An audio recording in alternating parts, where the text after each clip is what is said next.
बिस्मिल्लाहिर्रहमानिर्रहीम। अस्सलामुअलैकुम। कोई बच्चा ज़ुबानी नहीं सीख पा रहा है तो क्या उसे क़ुरआन की आयत सादे पेज पर लिख के देना सही है या गलत है?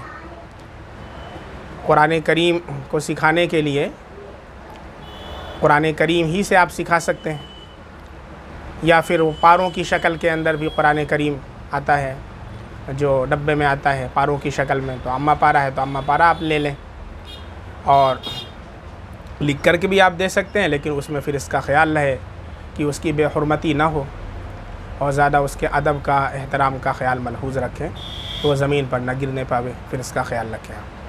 मोहम्मद इसाद, कुर्शी बाराबंकी। अस्सलामु अलैकुम मुफ्ती साहब, मेरा सवाल ये है, सजदे तिलावत किस वक्त करना ममनू है? वज़ाहत फरमा दें, नवाजिश होगी। मोहम्मद आबिद, बलग्राम ज़िला हरदोई। मोहम्मद आबिद साहब, सजदे तिलावत ये जो 3 मकरूह औक़ात हैं, एक तो तुलुए आफ़ताब का वक्त, दूसरे ज़वाल का वक्त और तीसरे गुरूब आफ़ताब का वक्त, यानी वो वक्त जिस वक्त सूरज डूबना शुरू हो जाता है और आसमान पर जर्दी छा जाती है, तो उस वक्त से लेकर के गुरूब होने तक का जो वक्त है, इन तीनों औक़ात के अंदर अगर किसी ने सजदे तिलावत को पढ़ा, आयत सजदा की तिलावत किया है, तो ऐसी सूरत में इन औक़ात के अंदर उस आयत का सजदा करना मकरूह तंज़ीही है। और अगर इन औक़ात के अंदर किसी ने तिलावत नहीं की, बल्कि तिलावत तो किसी और वक्त में की है और इन औक़ात के अंदर वो सजदा करना चाहता है उस सजदा तिलावत का, तो इस सूरत में ये सजदा तिलावत मकरूह तहरीमी है, हराम के करीब है, सख्त गुनाह होगा। अस्सलामु अलैकुम वरहमतुल्लाहि वबरकातुहू।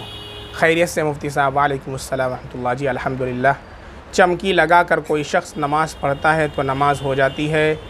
जवाब मरहमत फरमाए। मोहम्मद नदीम अख्तर, कटिहार बिहार। ये चमकी क्या होता है? चमकी तो चेहरे वगैरह पर कभी वो औरतें वगैरह लगाती हैं, नमाज तो हो जाएगी अगर वो नापाक ना हो तो ये चमकी क्यों लगाएगा? अगर औरतों के लिए पूछ रहे हैं तो अगर वज़ू हो चुका है, पाक साफ़ है और वो जो चीज़ लगा रही वो भी पाक है, तो इससे नमाज हो जाएगी, नमाज में कोई हरज नहीं है।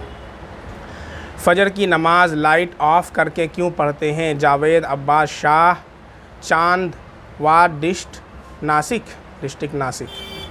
हमारे यहाँ तो फ़जर की नमाज में लाइट ऑफ़ नहीं करते हैं, और हो सकता है बाज़ जगहों पर इसका रवाज हो या आपके यहाँ रवाज हो। तो ऐसी सूरत में लाइट जो ऑफ़ करना या लाइट को जलाना, यानी नमाज के वक्त लाइट को ऑफ़ कर देना या लाइट को ऑन कर देना, ये शरई कोई चीज़ नहीं है। यानी शरीयत में ऐसा नहीं है कि फ़जर के वक्त में लाइट को ऑफ़ कर दिया जाए या फ़जर की नमाज में लाइट को ऑन कर दिया जाए, यह शरई कोई चीज़ नहीं है। हाँ, जहाँ पर इस बात का रवाज है या जो लाइट ऑफ़ करके पढ़ते हैं, हो सकता है उसकी इब्तिदा इसलिए हुई हो कि अहनाफ के नज़दीक फ़जर की नमाज को इस्फ़ार के अंदर पढ़ना ये अफजल है, लेकिन उस इस्फ़ार यानी उजाले में इतना वक्त ना हो जाए कि आफ़ताब तुलू हो जाए, तुलुए आफ़ताब से पहले उसको ख़त्म भी करना है। तो ऐसी सूरत में इसलिए लाइट ऑफ़ कर दिया जाता हो, उसका आगाज़ हुआ हो कि कहीं दिन इस कदर तुलू ना हो जाए कि तुलुए आफ़ताब का पता ही ना चले, और चूँकि लंबी लंबी सूरतें भी पहले पढ़ी जाती थीं, तो इसकी वजह से कि तुलुए आफ़ताब हो ना जाए और हमें पता न चले, तो इस वजह से लाइट को ऑफ़ कर दिया जाता हो, ताकि जब थोड़ा सा दिन निकलना शुरू हो और उजाला कुछ महसूस हो तो उस एतबार से नमाज को फ़ौरन वहाँ पर ख़त्म कर दिया जाए। इसलिए हो सकता है इसकी शुरुआत हो गई हो, बकिया इसका कोई शरीयत से कोई ताल्लुक़ नहीं है कि लाइट को ऑफ़ करना ज़रूरी है या लाइट को ऑन करना ज़रूरी है। अस्सलामु अलैकुम रहमतुल्लाहि वबरकातुहू। फ़ितरे की रक़म घर के ज़िम्मेदार निकालते हैं, जैसे कि वालिदैन। अगर वालिदैन ना हो तो क्या माँ ज़िम्मेदार बन सकती है? देखें, फ़ितरे की जो रक़म है वो वालिद के ऊपर वाजिब है, और जो वालिद हैं वो अपने जो नाबालिग बच्चे हैं उनकी तरफ से भी फ़ितरे की रक़म वो निकालेंगे। लेकिन अगर वालिद ना हो और वालिदा हो और वालिदा साहिब निसाब हो, तो अम्मी के ऊपर अपनी तरफ से निकालना तो वाजिब है, लेकिन अपने नाबालिग बच्चों की तरफ से निकालना वाजिब नहीं है। हाँ, अगर वो निकाल देती है उनकी तरफ से भी तो अदा हो जाएगा, अलबत्ता वाजिब नहीं है। अतीक अहमद साहब का ये सवाल था। एक मसला दरियाफ़्त करना है। सूरत मसला ये है कि एक गांव में घोल में 2 मस्जिद है, एक बड़ी मस्जिद है, दूसरी छोटी मस्जिद।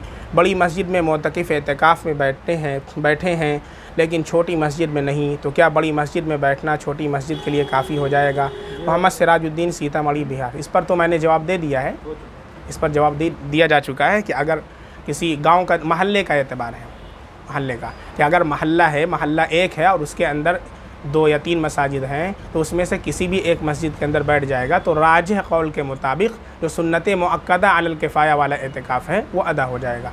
गो कुछ उलमा ये भी कहते हैं कि हर मस्जिद के अंदर बैठना लाजिम है, लेकिन ये राजिह कौल नहीं है। राजिह कौल यही है कि अगर एक ही महल्ले के अंदर 2-3 मस्जिदें हैं तो उसमें से किसी भी मस्जिद के अंदर कोई अगर बैठ जाता है तो सुन्नत मुअक्कदा अलल किफ़ाया वाला एतिकाफ़ अदा हो जाएगा। मोहम्मद मुस्तकीम चौपला हापुड़ से सवाल करते हैं, रमज़ान में वित्र के बाद की सुन्नत बैठ कर पढ़नी चाहिए क्या? अल्लाह के नबी पढ़ा करते थे क्या? देखें, वित्र के बाद नफ़ल जो नमाज है, नफ़ल की नमाज, ये आप सल्लल्लाहु अलैहि वसल्लम से तो बैठ कर के पढ़ना साबित है। अलबत्ता नफ़ल नमाज को खड़े होकर के पढ़ने से 2 गुना सवाब मिलता है और बैठ कर पढ़ने से आधा सवाब मिलता है। चुनांचे हज़रत अब्दुल्लाह बिन उमर रज़ी अल्लाहु अन्हुमा ने जब आप सल्लल्लाहु अलैहि वसल्लम को देखा कि वितर के बाद नमाज नफ़ल बैठ कर के अदा करते हैं तो आपसे दरियाफ़्त भी किया गया, तो आप सल्लल्लाहु अलैहि वसल्लम ने इरशाद फरमाया कि खड़े होकर के पढ़ने से 2 गुना सवाब मिलता है। और जहाँ तक मेरी बात है, यानी मैं बैठ कर के नमाज अदा करता हूँ तो मैं तुम्हारी तरह नहीं हूँ, यानी मुझे पूरा सवाब मिलता है, कम नहीं मिलता है।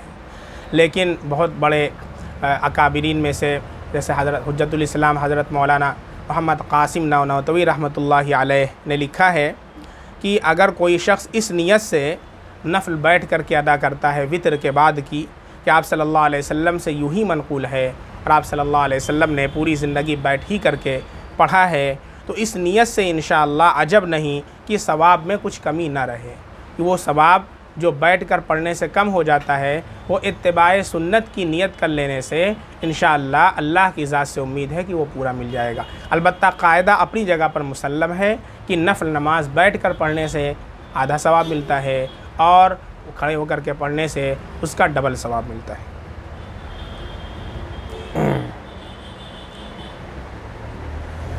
छोटे बच्चों को बग़ैर कपड़े के देखने से वज़ू टूटेगा? रियाज़, गुजरात। जी, रिया, अच्छा, रिया, गुजरात।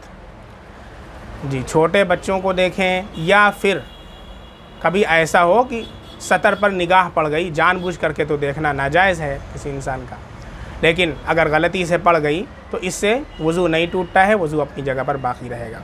जो ये ख्याल लोगों में है कि सतर देखने से वज़ू टूट जाता है, वो बातिल है।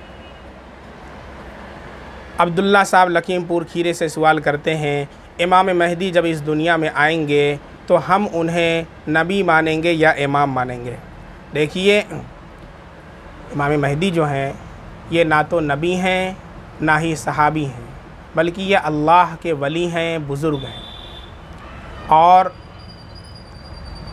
इमाम के माना पेशवा के आते हैं। एक तो इमाम वो है जो शियों के यहाँ बाकायदा उनके यहाँ इमामत का एक पूरा मसला चलता है, वो अक़ीदा उनका इमामत का है, वो इससे मुराद नहीं है। जो उनके यहाँ 12 इमाम हैं, पहले हज़रत अली रज़ी अल्लाह अन्हु, फिर हज़रत हसन, फिर हज़रत हुसैन, फिर ज़ैनुल आबिदीन, वो पूरे 12, और आखिरी इमाम जो है वो हज़रत मेहदी हैं। और उनके अक़ीदे के मुताबिक वो किसी गार में छुप गए हैं और अनक़रीब क़यामत ज़ाहिर होंगे। जबकि अहले सुन्नत वल जमाअत का मसला ये है कि वो इमाम बरहक़ हैं, लेकिन वो किसी गार में नहीं छुपे हुए हैं, बाकायदा उनकी पैदाइश होगी, वो दुनिया में पैदा होंगे और पैदा होने के बाद मुसलमानों के पेशवा बनेंगे, इमाम बनेंगे और हज़रत ईसा अलैहिस्सलाम के मुसाहिब होंगे। ठीक है, तो ये नबी नहीं है। इमाम बिमाना पेशवा, हाँ, इनको माना जा सकता है, हाँ, वो शियों की इस्तिलाह अगर इमाम से मुराद है तो इसीलिए मैंने वजाहत कर दी कि वो जायज़ नहीं है। तो जो इमामत का मसला शियों के यहाँ पर है, तो अगर इस नियत के साथ जो उनके अकायद हैं अगर कोई इमाम समझता है तो वो अक़ीदा बिल्कुल बातिल है अहले सुन्नत वल जमात के नज़दीक।